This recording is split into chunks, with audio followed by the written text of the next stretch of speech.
കൂടെ സംസാരിക്കാനിരിക്കുന്നത് അസ്മ സലാം. സലാം അസ്മ സലാം. ഓ, എന്തൊക്കെയുണ്ട് വിശേഷങ്ങൾ? പുതിയ വിശേഷങ്ങൾ നല്ല മഴയാണ്. കൃഷ്ണന്റെ ബിസിനസ് എങ്ങനെയുണ്ട്? നല്ല ബിസിനസ്സാണ്.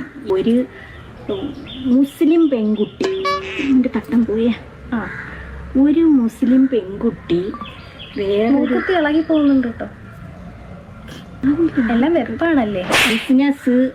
എൻ്റെ കണ്ണൻ്റെ കാര്യം പറയുമ്പോൾ എനിക്ക് ഭയങ്കര ആരാധനയാണ്. അത്രയ്ക്ക് ഇഷ്ടമാണ് കണ്ണൻ, ഭയങ്കര ഇഷ്ടമാണ് കണ്ണന്.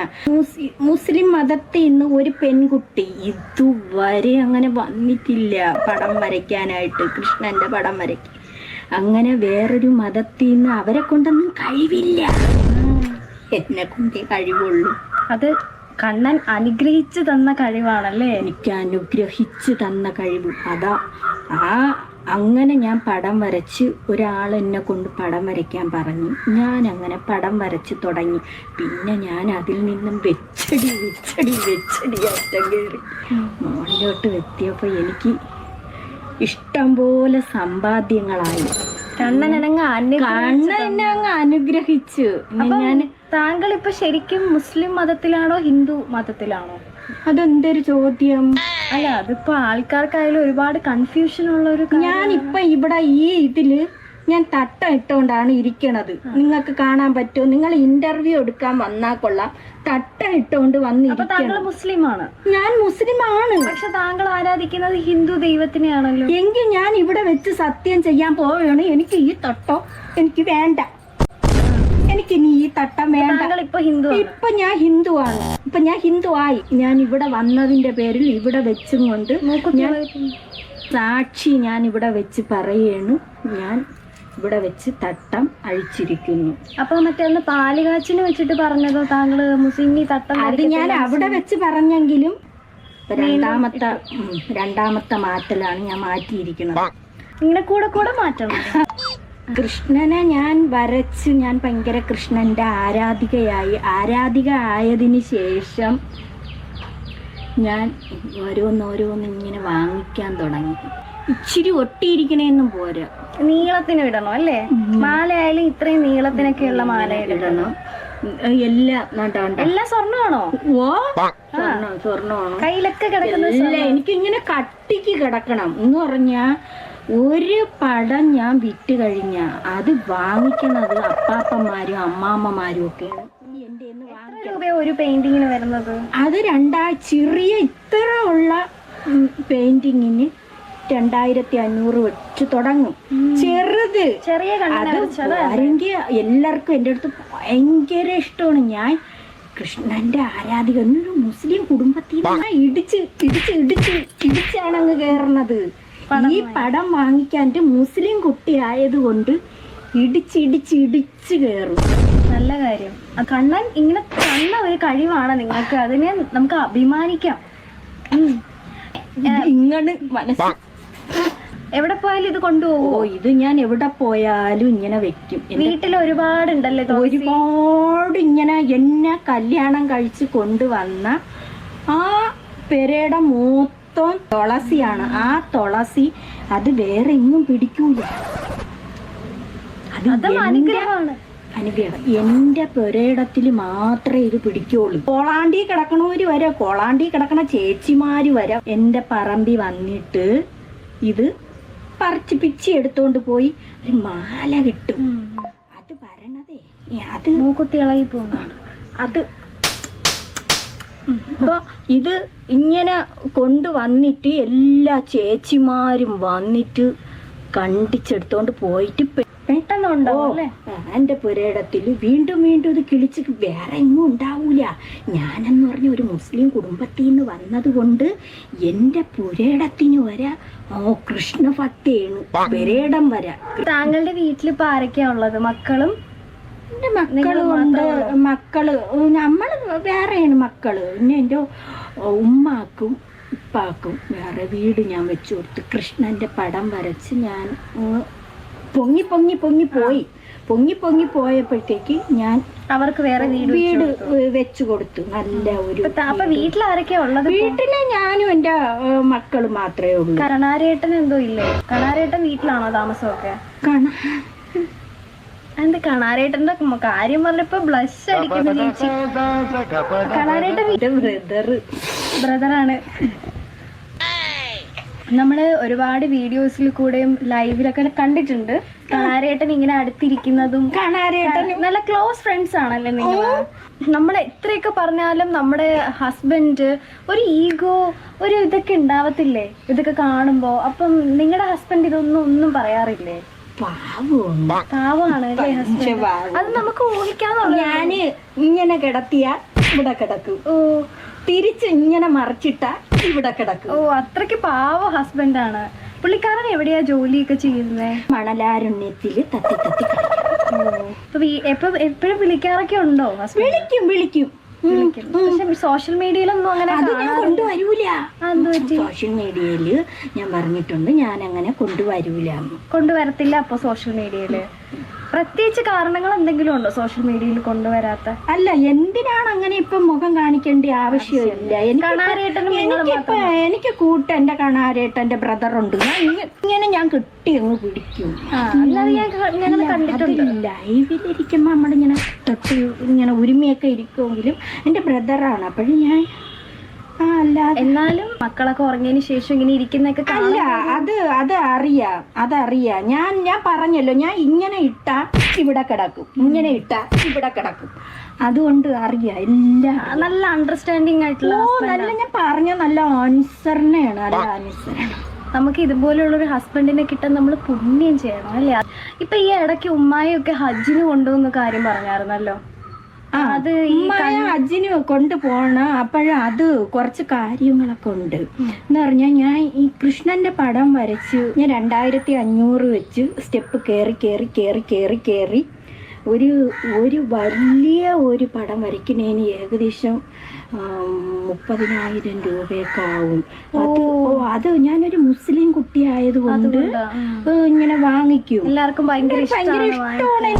ഇനിയിപ്പൊ എനിക്ക് ഇച്ചിരി ഒന്ന് എന്റെ വെച്ചടി താന്ന് വന്നിരിക്കുകയാണ്. ഹജ്ജിനെ ഞാൻ കൊണ്ടുപോണത് എനിക്ക് അതിനപ്പോഴും പടം വരച്ച് ഇനി കുറച്ചൊരു ഇതായി വന്ന് അതിന്റെ റേറ്റ് ഒന്ന് കൂട്ടി വരണം. ആളുകൾ വാങ്ങിക്കണ്ടേ? ഇച്ചിരി ഒന്ന് കുറഞ്ഞിരിക്കുകയാണ് ഇപ്പം.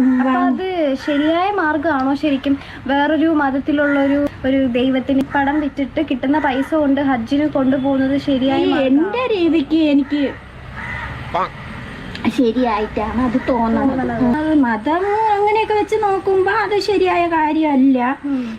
കൃഷ്ണന്റെ പടം വെച്ചിട്ട് എല്ലാം കൂടെ ഇടിച്ച് ഇനിയിപ്പൊ ഇത് അറിയുമെങ്കിൽ ഇടിച്ച് കയറും.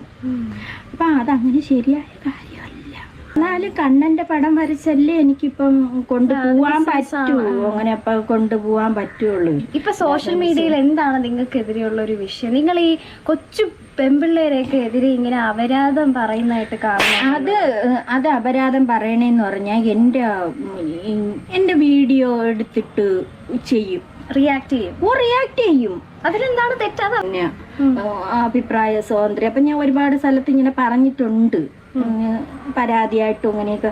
അപ്പൊ അത് അവരെ അഭിപ്രായ സ്വാതന്ത്ര്യമാണ്, അവര് പറയണേന്നാണ് പറഞ്ഞത്. അത് കൊച്ചാരടുത്തും പറയരുത്. ഞാൻ ഇപ്പൊ ഇരുന്നും കൊണ്ട് ഇതിൽ പറയണതാണ്. ക്യാമറ റോളിംഗ് ആണ്, ക്യാമറ ഓൺ ആണ്. എല്ലാവർക്കും അറിയാം.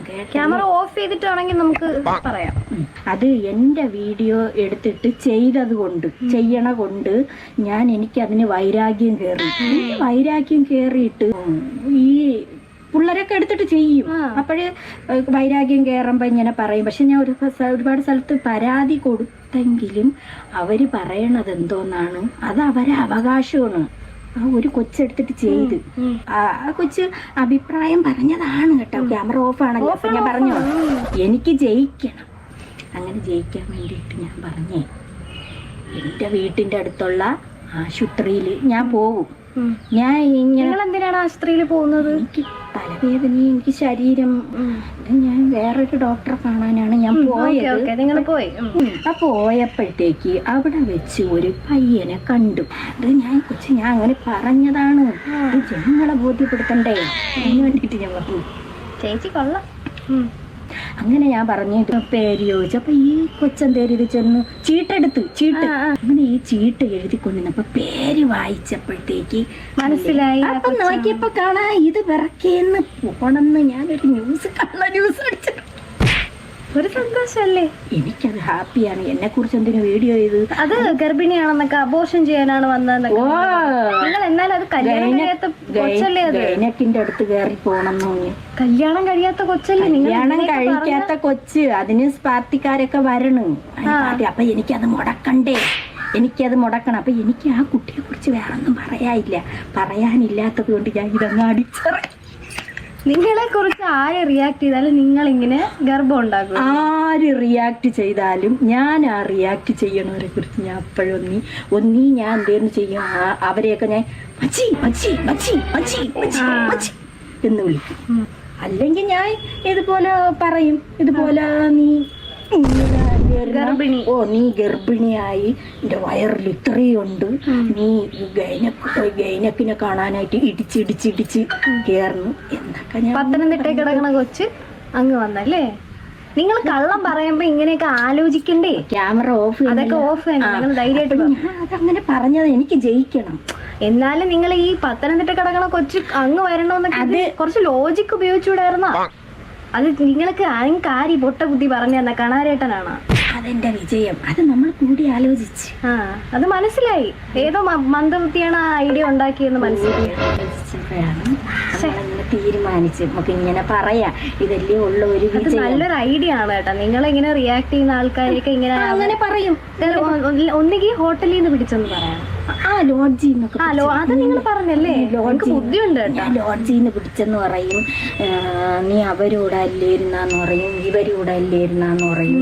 അതൊക്കെ എൻ്റെ ഒരു ശീലമാണ്. പിന്നെ നീ വയറ്റിൽ ഇങ്ങനെ ഉണ്ടാക്കിയില്ലേന്ന് പറയും. പിന്നെ കല്യാണം കഴിക്കാത്ത പിള്ളേരാണെന്നുണ്ടെങ്കിലേ അവരൊക്കെ ഇതുപോലെ പിന്നെ ലോഡ്ജിലൊക്കെ പിടിച്ച് അവരൊക്കെ നിശ്ചയമൊക്കെ കഴിച്ചൊക്കെ വെച്ചേക്കണെങ്കിൽ അത് ഞാനങ്ങ് മുടക്കും. ക്യാമറ ഓഫ് തന്നെ. നിങ്ങൾക്ക് ഭയങ്കര വിനയത്തുള്ള ശബ്ദമാണ്. പക്ഷെ നിങ്ങൾ വിനയത്തോടെ സംസാരിച്ച അവരുടെ ജീവിതം ഉണ്ട്. ഞാൻ വന്നിരുന്ന ഞാൻ വീഡിയോ ചെയ്യുമ്പോഴായിരുന്നാലും ഞാൻ ഇങ്ങനെ പറയും, ഇങ്ങനെ ഇരുന്നിട്ട്. ചേച്ചി നിങ്ങൾ പല്ലൊക്കെ ക്ലീൻ ചെയ്യാറുണ്ടോ? പിന്നെ ഞാൻ കൂടുതലും മച്ചി എന്നൊക്കെ വിളിക്കും. പിന്നെ ഓരോരുത്തരെ മക്കളെ കുറിച്ചൊക്കെ ഞാൻ ഇങ്ങനെ പറയാനുണ്ട്. അതൊരു എനിക്കൊരു ഹരമാണ്. എന്ന് പറഞ്ഞാൽ അവര് നിരപരാധിയാണ്. അവരെന്നെ കുറിച്ച് വീഡിയോ ചെയ്താലും നിന്റെ മോൻ എന്നെ വിളിച്ച് എന്നൊക്കെ പറയും, എൻ്റെ വീട്ടിൻ്റെ അവിടെ വന്നെന്ന് പറയും. അങ്ങനെയൊക്കെയുള്ള കാര്യം. നിരപരാധികളെ പോലും ഞാൻ വെറുതെ വിടുന്നു. നിങ്ങളെ കുറിച്ച് ആർക്കൊന്നും പറയാൻ പറ്റൂലേ? ഇല്ല. ഇങ്ങനെ വേണം സ്ത്രീകളായ ഇങ്ങനെ ശക്തിയോടുകൂടി ഇങ്ങനെ നിൽക്കണം. റീൽസൊക്കെ ആയിട്ടൊക്കെ പോകും. റീൽസിനൊക്കെ ഞാൻ പോകും. നല്ല ഇതാവോ, ഞാൻ ബാക്കിയുള്ളവരെയൊക്കെ കുറ്റം പറഞ്ഞിട്ട് ഇറങ്ങി റീൽസിന് പോകും. എനിക്ക് കേസൊക്കെ വന്നാലെന്ന ഒരു വിഷയം ഭയങ്കര പിടിപാടാണ്. പിടിബലമൊക്കെ ഉണ്ട്, പിടിബലമുണ്ട്. പിന്നെ പോലീസൊന്നും എന്നെ ഒന്നും ചെയ്യാനൊന്നും പോണില്ല. നമുക്ക് എന്തായാലും ക്യാമറ ഓൺ ചെയ്ത് ബാക്കി തുടങ്ങാം. കണാരേട്ടനെ ഇപ്പൊ കല്യാണ ആലോചനയും പെണ്ണ് കാണലെന്നൊക്കെ പറയുന്ന കേട്ടായിരുന്നല്ലോ, ഉള്ളത് തന്നെയാണോ അത്? അതല്ല, അതൊക്കെ ഞാൻ വെറുതെ പറഞ്ഞതാണ്. അതൊക്കെ ആളുകളെ കൂട്ടിപ്പിടുത്താൻ വേണ്ടി പറഞ്ഞു. അല്ലെങ്കിൽ അത് കട്ട് ചെയ്യാൻ ചേച്ചി, കുഴപ്പമില്ല. കണാരേട്ടന് പെണ്ണ് കാണലാണ്, കല്യാണമാന്നൊക്കെ പറഞ്ഞല്ലോ. കല്യാണമൊക്കെ ഉടനെ കാണും. സഹോദരിയായിട്ട് ഞാൻ നിൽക്കും. പെണ്ണെ ഞാൻ പറഞ്ഞിട്ടുണ്ട്, എൻ്റെ അണക്ക് സ്നേഹമുള്ള ഒരു പെണ്ണിനെ മാത്രമേ കല്യാണം കഴിക്കൂ എന്നൊക്കെ ഞാൻ പറഞ്ഞിട്ടുണ്ട്. എന്ന് പറഞ്ഞാൽ എനിക്ക് ഭയങ്കര സ്നേഹമാണ്. തിരിയാൻ പറ്റത്തില്ല. ഇല്ല എൻ്റെ ബ്രദർ അല്ലേ, അവന് ഞാൻ എപ്പോഴും ഇങ്ങനെ അങ്ങനെ ചേർത്ത് ഞാൻ ഇങ്ങനെ പിടിച്ച് ഇങ്ങനെ വെച്ചേക്കും. ഉറങ്ങുന്നല്ലേ? അതിനിപ്പോ എന്ത് കിടന്നോ ഉറങ്ങി. നിങ്ങളുടെ ഭർത്താവിന് കുഴപ്പമില്ല, പിന്നെ അല്ലേ നാട്ടുകാർക്ക് അല്ലേ? എന്റെ ഭർത്താവിന് ഒരു കുഴപ്പമില്ല. അത് അതിനെ ഇങ്ങനെ കിടത്തിയാ അവിടെ കിടന്ന് ഇങ്ങനെ ഉറങ്ങും, ഇങ്ങനെ കിടത്തിയാ ഇങ്ങനെ ഇവിടെ അവിടെ കിടന്ന് ഇങ്ങനെ ഉറങ്ങും. അപ്പൊ ജഡവും ബലവും കിടന്ന് ഇങ്ങനെ ഉറങ്ങും. ഇത് പുണ്യം ചെയ്യണം, ഭാഗ്യം ചെയ്യണം. എനിക്ക് ആദ്യത്തെ യൂട്യൂബ് വരുമാനം കിട്ടിയപ്പോ ഞാൻ വാങ്ങിച്ചതാണ് മാല. എല്ലാരും എത്ര പവനുണ്ട് ഈ മാല? നല്ല ഇതുണ്ട്, ഒരു 10 പവനൊക്കെ വരുമല്ലോ. 5-5 പവനുണ്ട്. അത്രേ ഉള്ളൂ? ഇത് നല്ല നല്ല വെയിറ്റ് ഉണ്ട് അല്ലേ? നല്ല വെയിറ്റ് ഉണ്ട്. കമ്മല് ഉണ്ട്. ഇതെനിക്ക് ഇങ്ങനെ വരുന്നുണ്ടോ, മൂക്കിലും ഇങ്ങനെ നടന്ന് തൂങ്ങണം.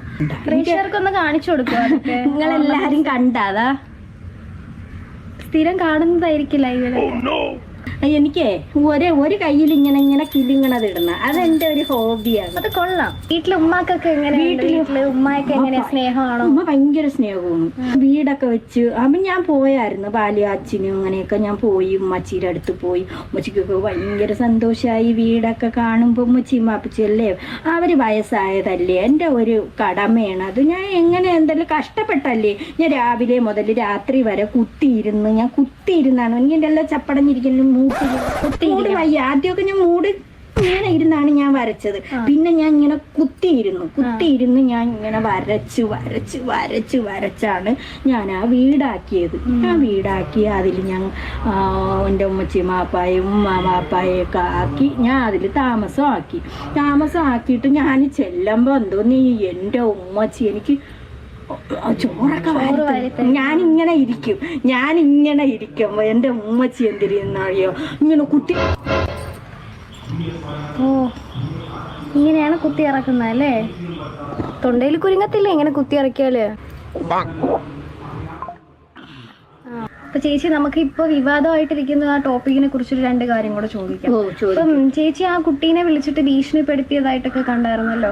ഞാൻ ഇങ്ങനെ പറഞ്ഞ കേട്ടും കൊണ്ട് എന്നെ വിളിച്ചിരുന്നു. എന്നെ വിളിച്ചപ്പോൾ ഞാൻ കുറച്ച് കാര്യങ്ങൾ സംസാരിച്ചു. കുട്ടി ഒന്നുകിൽ പിന്നെ എൻ്റെ വീഡിയോകൾ എടുത്തിട്ടത് അങ്ങ് ഡിലീറ്റ് ചെയ്യണമെന്ന് പറഞ്ഞ്, അപ്പോഴത് ഉടനെ പറയുന്നു അത് എൻ്റെ അടുത്ത് മാപ്പ് പറയണമെന്നു. ഞാൻ അങ്ങനെ മാപ്പ് പറയൂ? ഞാൻ പറയൂല. ശരിയാണ്, ഞാൻ കള്ളത്തരമാണ് പറഞ്ഞത്. ക്യാമറ അത് കട്ട് ചെയ്യാം, കുഴപ്പമില്ല. ഞാൻ പറഞ്ഞത് കള്ളത്തരമാണ് എങ്കിലും അത് എനിക്കിനി നാണക്കേടാണ്. ഈ ജനങ്ങളെ മുന്നിൽ ഇത്രയും ജനങ്ങൾ അറിഞ്ഞതാണ്. ഈ ജനങ്ങൾ അറിഞ്ഞ കാര്യം ഇനി എങ്ങനെയാണ്? അത് എനിക്ക് നാണക്കേടല്ല.